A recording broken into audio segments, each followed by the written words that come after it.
할렐루야. 오늘도 사랑하는 주일 2부 예배 성도님들 모두에게 하나님의 은혜와 능력과 축복이 넘치시기를 주님의 이름으로 축원합니다.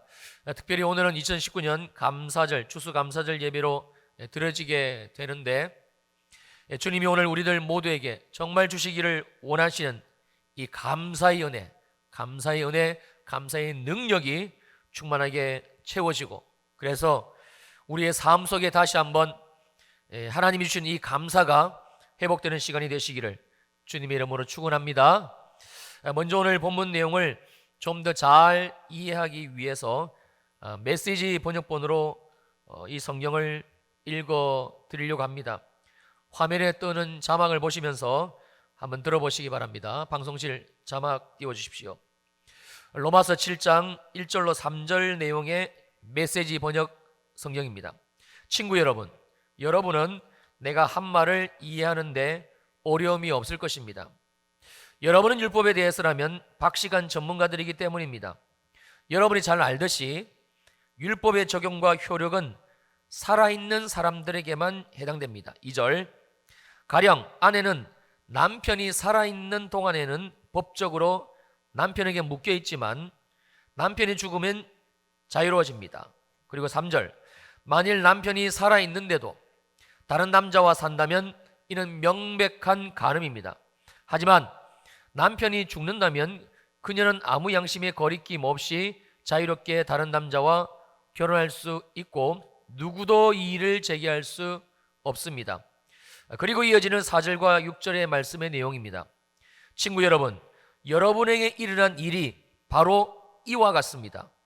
그리스도께서 죽으셨을 때 그분은 법에 얽매이는 삶 전체를 자신과 더불어 끌어내리시고 그것을 무덤으로 가져가셨습니다.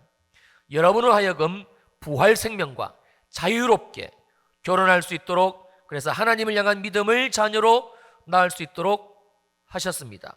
5절, 우리가 옛 방식대로, 다시 말해 우리 마음대로 살았을 때는 옛 율법 조문에 포위당한 채 죄의 거의 속수무책이었습니다. 그럴수록 우리는 더욱더 반항적이 되어갔습니다. 그런 삶에서 우리가 내놓은 것이라고는 유산과 사산이 전부였습니다. 마지막 6절, 그러나 더 이상 죄라는 폭압적인 배우자에게 묶여있지 않고 그 모든 포악한 규정들과 계약 조항들로부터 자유로워진 우리는 하나님의 자유 가운데 자유롭게 새로운 삶을 살 수 있게 되었습니다. 자, 여기까지가 메시지 성경 번역본으로 살펴본 오늘 본문의 내용입니다.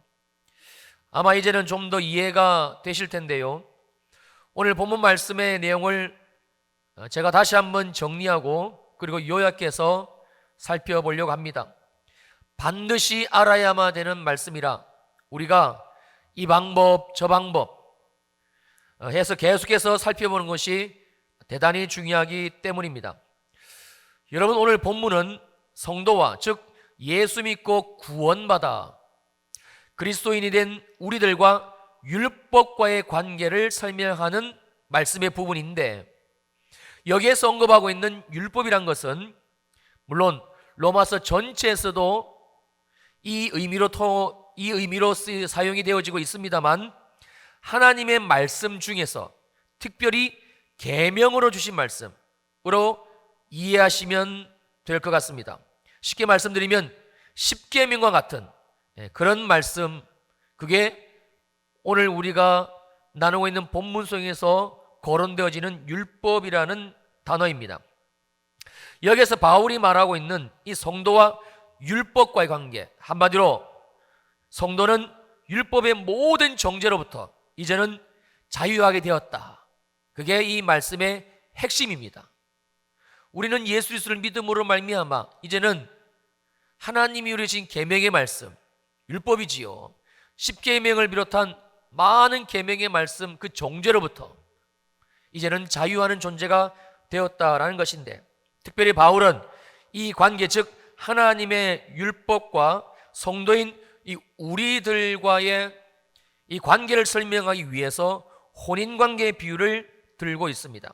즉 이미 결혼을 한 여인은 남편이 살아있을 동안에, 남편 생전에는 어쩔 수 없이 그 남편에게 법적으로 매여 있다는 겁니다. 그래서 아무리 지금 살고 있는 남편이 마음에 안 들고 못마땅하고 심지어 나를 욕하고 나를 때리기까지 해도 이 남편이 죽기 전까지는 절대 다른 남자에게 가거나 이 남편을 떠날 수가 없다라는 것을 말씀하고 있고, 그렇지만 이 남편이 죽고 나면, 이 남편이 죽은 이후에는 그 남편이 가지고 있는 법적인 구속에서 해방되듯이, 그래서 다른 남자에게 자유롭게 시집가서 살 수가 있듯이, 마찬가지로 우리 모두는 예수 그리스도와 더불어 율법에 대해서 이미 죽었고 또한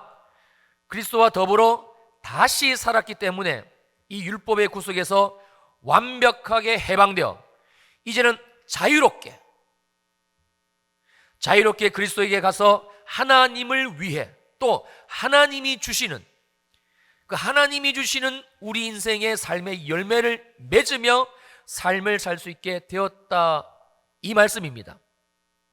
그리고 아주 중요한 또 한 가지 사실을 말씀하고 있는데, 성도인 우리가 예수 믿기 전에 육적인 생활을 하고 있을 때에는 이 율법으로 말미암아 어쩔 수 없이 우리 온 몸에, 우리 온 삶에 이 죄스러운 욕망이 발동이 되어서 사망에 이르는 열매를 맺을 수밖에 없었으나, 그러나 이제는 이 율법에 대해서 우리가 죽었기 때문에, 그래서 율법의 죄악으로부터 우리가 완전히 벗어났기 때문에 더 이상 율법에 얽매여 우리가 살 것이 아니라 성령께서 우리 안에 계신 성령께서, 또 우리 가운데 임하시는 성령께서, 그 성령 하나님이 주시는 새 생명으로 하나님을 섬기고 하나님이 주신 은혜를 받고 그리고 살아가야 한다라는 것을 강조하고 있는 내용이기도 합니다. 사랑하는 성도님들, 혹시 지난주일 설교를 기억을 하시는지요? 오늘 본문의 마지막 절 말씀, 바로 6절 말씀에서 언급하고 있는 이 영의 새로운 것, 이것의 의미가 성령께서 주시는 새 생명이라는 의미인데, 이게 무엇을 말씀하고 있는가 하면 바로 지난주일 우리가 함께 나누었던 영생을 말씀하고 있는 것입니다. 여러분, 로마서 6장 마지막 절 23절 말씀을 한번 봐주시기 바랍니다. 죄의 삭은 사망이요 하나님의 은사는 그리스도 예수 우리 주 안에 있는 무엇이라고요? 영생이니라. 어디 안에 있는? 그리스도 예수 우리 주 안에 있는, 실제하고 있는, 정말 있는 무엇이라고요? 영생이니라. 한마디로 이제는 우리가 예수 그리스도를 믿음으로 말미암아 주님 안에 있는 이 영생으로 살아가는 존재가 되었다라는 말씀이며, 여러분, 이 영생이 바로 성령께서 주시는 새 생명을 말씀하는 것입니다. 그러므로 말미암아 우리에게 주어진 삶이 이제는 어떤 삶인가? 바로 새 생명으로 살아가는 삶, 영생으로 살아가는 삶. 그를 성령이 우리에게 뭐라고 알려주고 있는 거 아니? 하나님의 나라, 천국. 우리의 인생이 이제는 하나님의 나라, 천국이라는 말씀입니다. 그러므로 하나님의 나라, 천국은 물론 우리가 예수를 믿고 언젠가 주님이 우리를 부르시면 이 육신의 몸을 이 땅에 내려놓고 소위 세상 사람들이 말하는 죽음이지요, 그리고 가는 나라도 맞습니다. 그러나 그것만은 아닙니다. 우리가 예수를 믿음으로 말미암아 우리 안에 성령께서 오셔가지고 영생을 주시고 새 생명을 주셔가지고 이제는 우리 인생이, 우리의 삶이 이 영생으로, 영원하신 생명으로, 새 생명으로 살게 해주셨는데, 그러므로 우리의 삶이 이제는 무엇이라고요? 하나님의 나라다. 우리의 가정이 하나님의 나라다. 나의 삶이 천국이다. 이걸 지금 계속해서 말씀해 주고 있는 것입니다. 어느 아프리카 선교사님의 간증입니다. 어쩔 수 없이 이분이 떠밀리고 그렇게 떠밀려서 아프리카까지 가게 되셨고, 그러다 보니 매일매일의 삶이 너무 힘들고 가난하고 고달픔의 연속이었다고 합니다. 그러던 어느 날 독일 선교에서 파송된 아주 부유한 한국인 선교사님 부부, 그 부부가 아프리카에 오게 되고, 그리고 파송된 그 집에 이 선교사님 부부가 초대를 받아서 가게 되고 교제를 하게 됩니다. 그 집에 이제 초대를 받아서 가보았더니 그 집 냉장고가 있고, 그 집 냉장고 문을 열 때 들여다보니까 계란과 우유가 있는 거예요. 자기는 아프리카에는 계란도 없고 우유도 없는 줄도 알았다는 겁니다. 그 선교사님은 그제서야 아프리카에도 계란이 있구나, 아프리카에도 우유가 있구나, 그렇게 알게 되었다는 거예요. 근데 문제는 그걸 본 순간부터 그날 제대로 자기 자식에게, 자기 아들에게 먹이지 못해가지고 아주 빼빼 말라가는 그 아들을 보고서는 나도 내 아들에게, 내 자식에게 우유 한 컵 먹였으면 좋겠다, 계란 좀 먹여봤으면 좋겠다, 그 욕망이 안에서 계속 들끓어가지고 선교사님 부부가, 선교사님 남편과 날마다 부부싸움을 하며 살았다는 거예요. 그런데 하나님께서는 이런 선교사님을 긍휼히 여기셔가지고 80개나 되는 계란을 가난한 아프리카 원주민 성도들을 통해서 그 선교사님 가정에 공급해 주시게 되고, 근데 80개 계란이 있을 때는 싸움을 안 했다고 합니다. 계란이 떨어지니까, 계란 80개를 다 먹고 나니까 또 그때부터 매일같이 남편 선교사님을 쥐잡듯이 잡는 겁니다. 왜 나를 여기 데리고 왔냐? 내가 언제 오겠다고 했냐? 왜 나를 여기에 데리고 와가지고? 하나님은 나를 사랑하지 않으신다. 하나님은 당신만 사랑한다. 하나님은 나를 아프리카로 안 불렀다. 당신만 불렀다. 왜 나와 아들을 여기까지 데리고 와서 이 죽을 고생을 시키느냐? 머리가 터지게 매일같이 그렇게 싸웠다는 겁니다.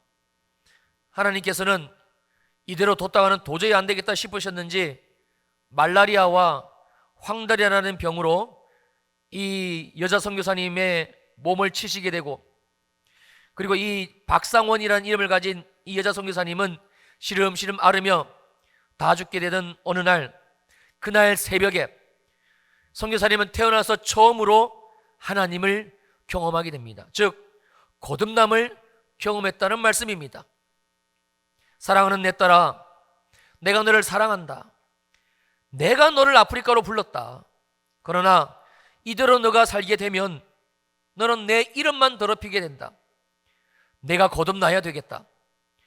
너는 네 아들을 위해서 아프리카 원주민들에게 줄 밥을 숨기고, 너는 네 아들 먹이겠다고 아프리카 원주민들 애들한테는 빵을 얇게 썰어줬지만, 그러나 나는 너를 사랑했고 또 네가 사랑하는 네 아들도 사랑했기에 나는 내 아들 예수를 십자가에 못 박아 죽였다. 새벽에 아픈 몸을 겨우 이끌고 화장실을 갔는데 거기서 이제 여자 선교사님이 하나님의 이 음성을 듣게 됩니다. 그러면서 하나님께서 빛으로 선교사님이 지금 어떤 잘못된 삶을 살고 있는지 하나하나 그 행동들을 보여주시게 되고, 그제서야 이 선교사님은 정말 자기가 잘못 살고 있다는 사실을 깨닫고 회개하게 되었습니다. 눈물 콧물 다 짜면서 그렇게 울며 기도하고 있는데 남편이 새벽 기도를 가자며 자기를 깨우러 온 겁니다. 새벽이 될 때까지 시간 가는 줄 모르고 그렇게 땅바닥에 엎드려 회개 기도를 하고 있었던 것이지요. 그리고 이 여자 선교사님은 남편 발 앞에 무릎을 꿇고서는 그 발 밑에 자기 얼굴을 대고, 여보 나를 용서해 줘요. 나를 한 번만 용서해 줘요. 제발 나를 용서해 줘요. 내가 잘못했어요. 그렇게 울면서 용서를 구하게 되고, 무슨 일인가 하고 그 아내 선교사에게 물어봤더니 주님이 나를 찾아오셨어요. 주님이 십자가를 보여주셨어요. 주님이 나를 사랑한다고 말씀하셨어요. 그 아내의 얘기를 듣고서는 그 남편 선교사님도 할렐루야 주님 감사합니다. 하나님이 우리를 버리지 않으셨네요. 그렇게 아내를 얼싸안고 부둥켜 안고서는 아침까지 서로 울었다고 합니다. 사랑하는 성도님들, 구원은 예수 그리스도로 말미암아 하나님이 우리의 삶에 주신 실제적인 사건입니다. 여러분의 구원은 절대 교리가 아니고 신학도 아니고 지식도 아니고 여러분 감정은 더더욱 아닙니다. 지금이야 우리가 이 바울을 통해서 하나님이 쓰게 하신 로마서라는 이 글자화된 복음을 눈으로 볼 수 있고 귀로 들으면서 배우고 있습니다만 축복이지요. 그러나 바울이 로마서를 썼던 그 2000년 전 당시는 아닙니다. 로마서라는 성경책이 이 복음서가 없던 시절입니다. 그래서 바울의 신학, 바울의 믿음은 순도 100% 온전히 바울의 삶에서, 하나님이 바울의 삶에서 역사하신, 하나님이 바울의 인생에서 역사하신 그 경험에서 비롯된 것입니다. 한마디로 실제적인 삶이라는 말씀입니다. 우리가 정말로, 우리가 제대로 진짜로 진심으로 예수를 나의 구주로 받아들이고 그리고 믿고 입으로 시인하기를 시작하면, 그러면 하나님은 약속하신 이 구원의 역사, 복음의 능력을 모든 믿는 자들에게, 모든 믿는 자들의 삶에서 실제로 주님께서 역사하신다는 말씀입니다. 저와 여러분의 삶을 완전히 송두리째 바꿔버리십니다. 이게 구원이고 이게 영생이고 이게 하나님 나라의 삶을 사는 것입니다. 요한복음 3장 5절 말씀입니다. 예수께서 대답하시되 진실로 진실로 내게 이르노니 사람이 물과 성령으로 나지 아니하면 하나님의 나라에 들어갈 수 없느니라. 그렇다면 사람이, 우리가 물과 성령으로 나는 것, 즉 거듭나는 것, 다시 태어나는 것은 무엇을 말씀하는 것인가? 또한 우리가 하나님 나라에 들어간다는 것은 또 무엇을 의미하는 것인가? 이어지는 요한복음 3장 16절에서 주님이 말씀하십니다. 우리가 잘 알고 있는 말씀이고 또 외우는 말씀이지요. 하나님이 세상을 이처럼 사랑하사 독생자를 주셨으니 이는 그를 믿는 자마다, 이 예수를 믿는 자마다 멸망하지 않고 영생을 얻게 하려 하심이라. 바로 하나님이 우리를 너무나 사랑하셨어. 하나님이 저와 여러분들을 정말 사랑하셨어. 십자가의 제물로 당신의 아들 예수 그리스도를 달아 죽이시고 장사한 지 사흘 만에 그 예수를 성령으로 말미암아 부활시키셨어. 우리가 이 예수를 믿기만 하면, 정말 이 예수를 마음으로 믿기만 하면, 나 이 예수를 믿기를 원해요. 주님, 나 이 예수 믿을래요. 내게 있는 예수 믿음을 주세요.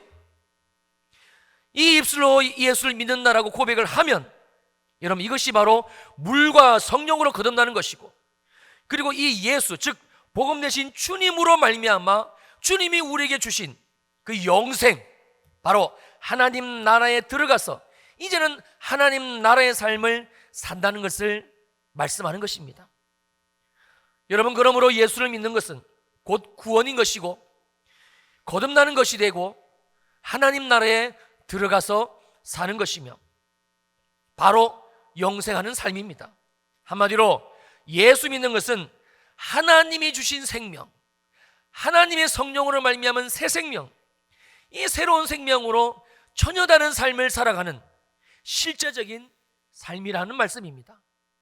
마지막으로 이 하나님 나라의 삶, 새 생명의 삶, 영생의 삶을 우리가 살게 되면, 이 생명을 맛보게 되면, 그러면 그 사람은 어떤 사람이 되는가? 어떤 인생을 살게 되는가? 성경에서는 이 하나님 나라의 삶의 모습을 여러 가지로 우리들에게 표현해주고 알려주고 있습니다만, 그러나 이 모든 것들을 딱 한 가지로, 딱 한 단어로 귀결할 수가 있는데 그게 무엇인가? 어떤 모습인가? 사도행전 2장 38절 말씀입니다. 베드로가 이르되 너희가 회개하여 각각 예수 그리스도 이름으로 세례를 받고 죄사함을 받으라. 그리하면 성령의 선물을 받으리니, 즉 그리하면 영생을 선물로 주님이 주실 것이니 그리하면 하나님 나라의 삶을 너희들에게 선물로 공짜로 거두러 주님이 주실 것이니, 바로 이 말씀이지요. 그런데 이 말씀을 정말로 믿었던 초대교회 성도들, 지금까지 이 말씀을 그대로 믿었던 많은 믿음의 사람들, 그 사람들의 삶이 어떻게 바뀌었는가? 이어지는 46절과 47절에서 이렇게 말씀해 주고 있습니다. 날마다 마음을 같이하여 성전에 모이기를 힘쓰고 집에서 떡을 떼며 기쁨과 순전한 마음으로 음식을 먹고, 47절에서 이렇게 귀기를 시켜줍니다. 하나님을 찬미하였다. 즉 하나님께 감사 찬양을 드렸다라는 말씀입니다. 그것도 매일, 날마다, 매일매일 나에게 새 생명 주신 하나님께, 매일매일 나의 삶을 하나님 나라로 살게 하신 그 주님께, 그리고 매일 나의 삶은 이전과 같지 않은 그 삶으로 실제로 살아가게 하신 그 살아계신 하나님께 감사의 고백, 감사의 찬양, 감사의 노래를 드렸다라는 말씀입니다. 바로 감사입니다. 이것이 바로 오늘 본문이 수록된 로마서 7장 말씀의 결론이기도 합니다. 7장 마지막 25절 말씀 전반절 함께 보시겠습니다. 우리 주 예수 그리스도로 말미암아 하나님께 감사하리로다. 역시 바울은 로마서 7장 말씀을 종결지음에 있어서 이 감사로 마치고 있습니다. 감사입니다. 하나님을 향한 감사를 말씀하고 있습니다. 그리고 이 감사의 내용은 우리가 조금 전 살펴본 어느 아프리카 선교사님의 그 삶에서 주님이 받아내신, 있게 하신 간증이기도 하고요, 부족하지만 여기 서 있는 목사의 고백이기도 합니다. 그러므로 이 내용은 주님이 우리에게 주신 완벽한 등식입니다. 영원토록 변함이 없는 영원한 등식, 바로 그것을 말씀하고 있습니다. 예수 그리스도를 믿으면 이 꼴입니다. 그것은 바로 구원을 받는 것이 되며, 그리고 이 꼴입니다. 모든 제 율법의 정죄에서 벗어나게 되며, 그리고 이 꼴입니다. 영생을 얻게 되며, 그리고 이 꼴입니다. 새 생명을 얻게 되며, 그리고 이 꼴입니다. 하나님 나라의 삶을 살아가는 것입니다. 그리고 이 하나님 나라의 삶을 사는 자가 자연스럽게 그 주님이 내게 주신 새 생명으로 사라지게 되니까, 그 하나님을 알게 되니까 그냥 막을 수 없고 제한할 수 없고 해서 나오는 것이 무엇인가 하니, 여러분, 감사입니다. 감사.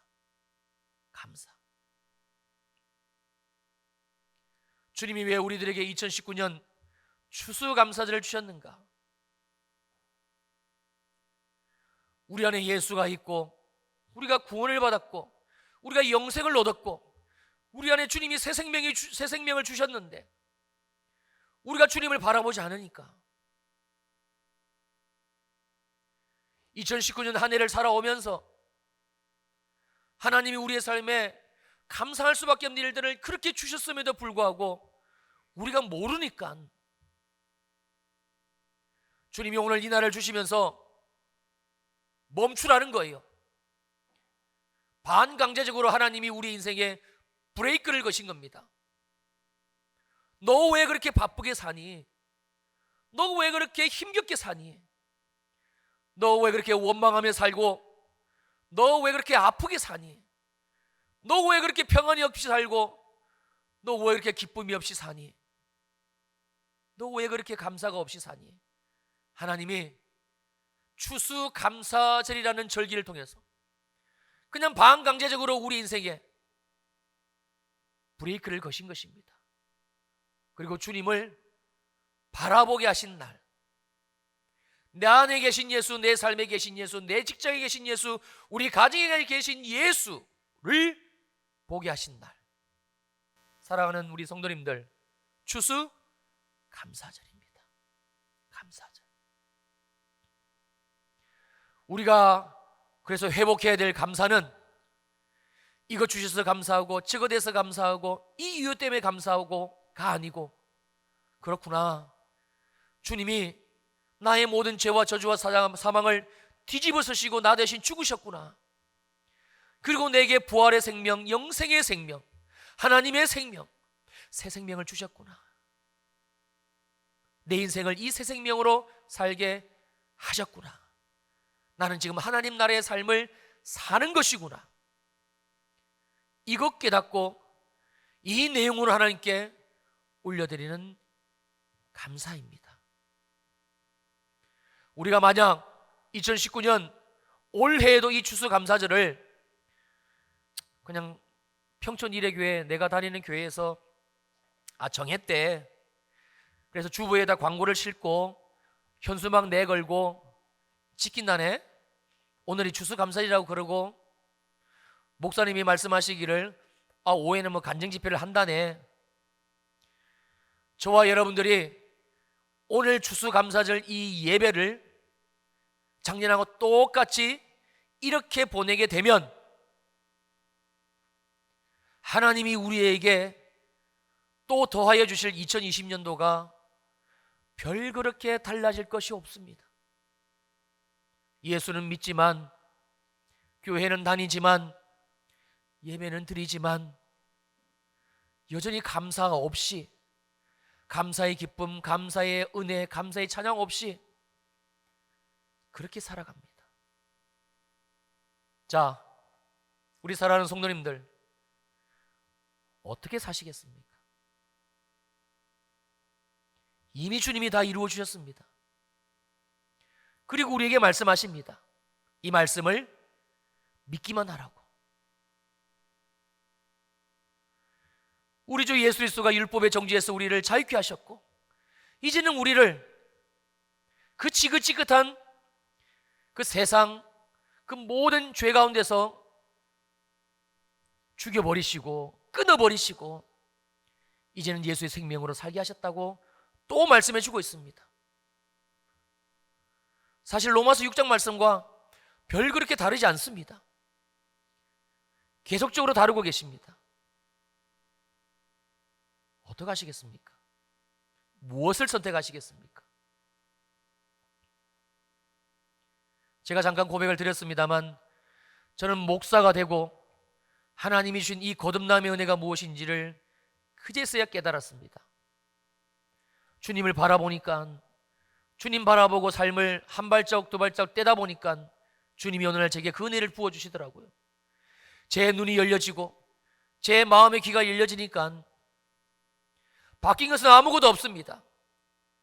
여전히 제가 감당해야 될 일은 많고, 때로 피곤한 육신도 있고, 여전히 부족한 물질, 여전히 돈이 들어가야 될 많은 곳들.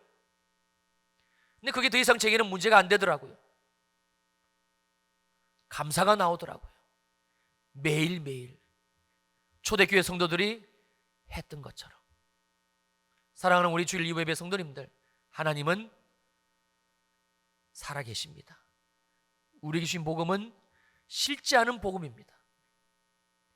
우리가 이 복음을 날마다 간증하고, 날마다 얘기하고, 날마다 고백하면 정말입니다, 주님이 우리의 눈을 열어주시고 우리 인생에, 우리의 삶에 주님이 어떻게 일하고 계신지가 보여지게 됩니다.